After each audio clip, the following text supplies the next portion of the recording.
Hello friends, welcome to Sneha's cooking diary. இன்னைக்கு நம்ம breakfast recipe செய்யலாம். பிசிபெலே பாத் செய்யலாம். பிசிபெலே பாத்துக்கு 1 கிளாஸ் ரைஸ், அப்புறம் 3 விதமான பருப்பு எடுத்து வச்சுன்னு இருக்கிறேன். தோரம் பருப்பு, கடலைப்பருப்பு, அப்புறம் பாசி பருப்பு, அதாவது பச்சை பயிறு பருப்புன்றாங்க இல்லை, அது எல்லாம் கொஞ்சம் கொஞ்சம் எடுத்து வச்சுன்னு இருக்கிறேன். 1 கிளாஸ் அரிசினா இந்த பருப்பு எல்லாம் சேர்த்து 1 கிளாஸ். 1 கிளாஸ் அரிசி, 1 கிளாஸ் பருப்பு, ஒரே ஒரு பொட்டேட்டோ, ஒரு கேரட்டு, கொஞ்சம் பீன்ஸ், கொஞ்சம் பச்சை பட்டாணி, இதெல்லாம் சேர்த்து நம்ம குக்கரில் வேக வச்சுக்கலாம். இதெல்லாம் நம்ம வாஷ் பண்ணிவிட்டு மிக்ஸ் பண்ணி தான் வேக வச்சுக்கணும். அரிசி பருப்பு வாஷ் பண்ணி எடுத்துன்னு வந்துட்டேன். இப்போ நம்ம எடுத்து வச்சிருந்த வெஜிடபிள்ஸ் எல்லாம் போட்டுக்கலாம். தண்ணி தாராளமாக ஊற்றிக்கலாம். தேவையான அளவு உப்பு, ரைஸு, வெஜிடபிள்ஸு, சால்ட்டு, இந்த பருப்பு எல்லாம் போட்டு நம்ம குக்கர் மூடி குக் பண்ணி வச்சுக்கலாம். 4 விசில் வரட்டும், எல்லாமே நல்லா சேர்ந்து வேகட்டும். ஒரு 4 விசில் விட்டு நம்ம ஆஃப் பண்ணிக்கலாம். நம்ம வேக வச்ச பருப்பு காய் வெந்துருச்சா பார்க்கலாம்.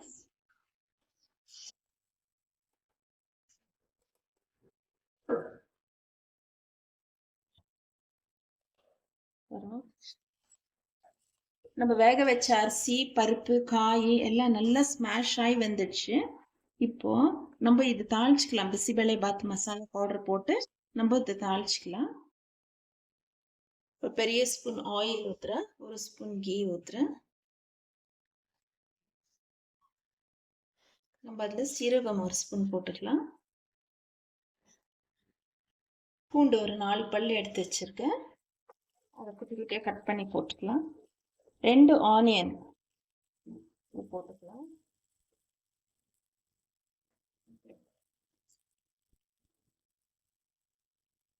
கருவேப்பிலை போட்டுக்கலாம். ஒரே ஒரு வேடிக்கை மிளகாய் எடுத்து வச்சுருக்கேன். இது வந்து கலருக்கு தான். இதெல்லாம் இங்கே நல்லா ஆயில் நல்லா ஃப்ரை ஆகும். ரொம்ப கோல்டன் ப்ரௌன் ஆகணும்னால ஒன்றும் இல்லை.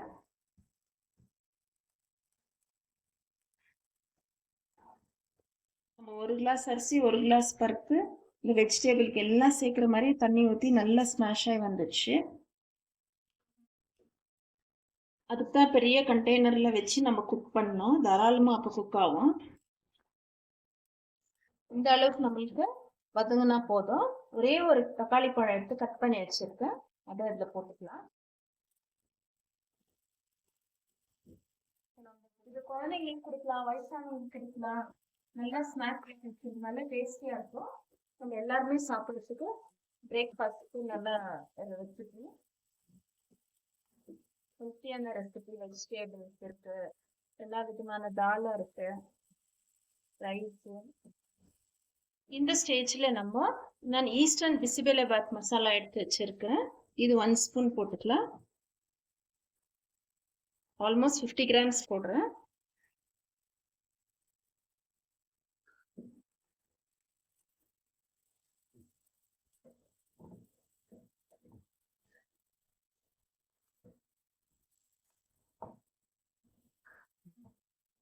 அவ்வளோதான். இது இன்னும் ஜாஸ்தி ஃப்ரை ஆகக்கூடாது. இப்போ எடுத்து இது கண்டெய்னரில் போட்டுக்கலாம், ரைஸ் கண்டெய்னரில்.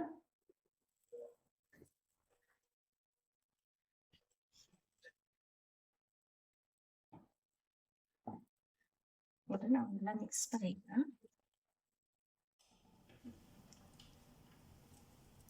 கொரியாண்டர் போட்டு மிக்ஸ் பண்ணிக்கலாம்.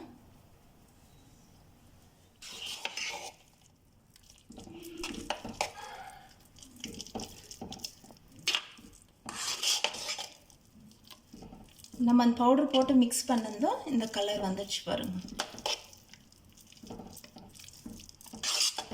அவ்வளோதான். இப்போ சர்வ் பண்ணிவிட்டு சாப்பிட்லாம். நான் 1 கிளாஸ் அரிசி 1 கிளாஸ் பருப்பு இது போட்டு செஞ்ச குவான்டிட்டியில் தாராளமாக 4 பேர் சாப்பிட்லாம். சுடு தண்ணியில் கொஞ்சம் புளி எடுத்து வச்சுருக்கிறேன், அது கொஞ்சம் ஊற்றிக்கலாம்.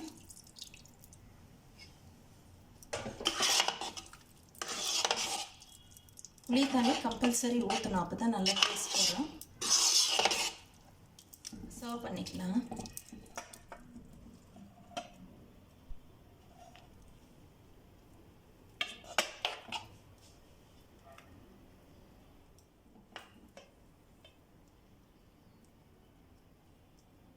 நம்ம பிசிபெலை பாத் ரெடி ஆயிடுச்சு. இப்போ அது கூட நம்ம காரா பூந்தியோடு சேர்த்து சாப்பிடலாம். காரா பூந்தி, கொஞ்சம் தயிர் பச்சடி.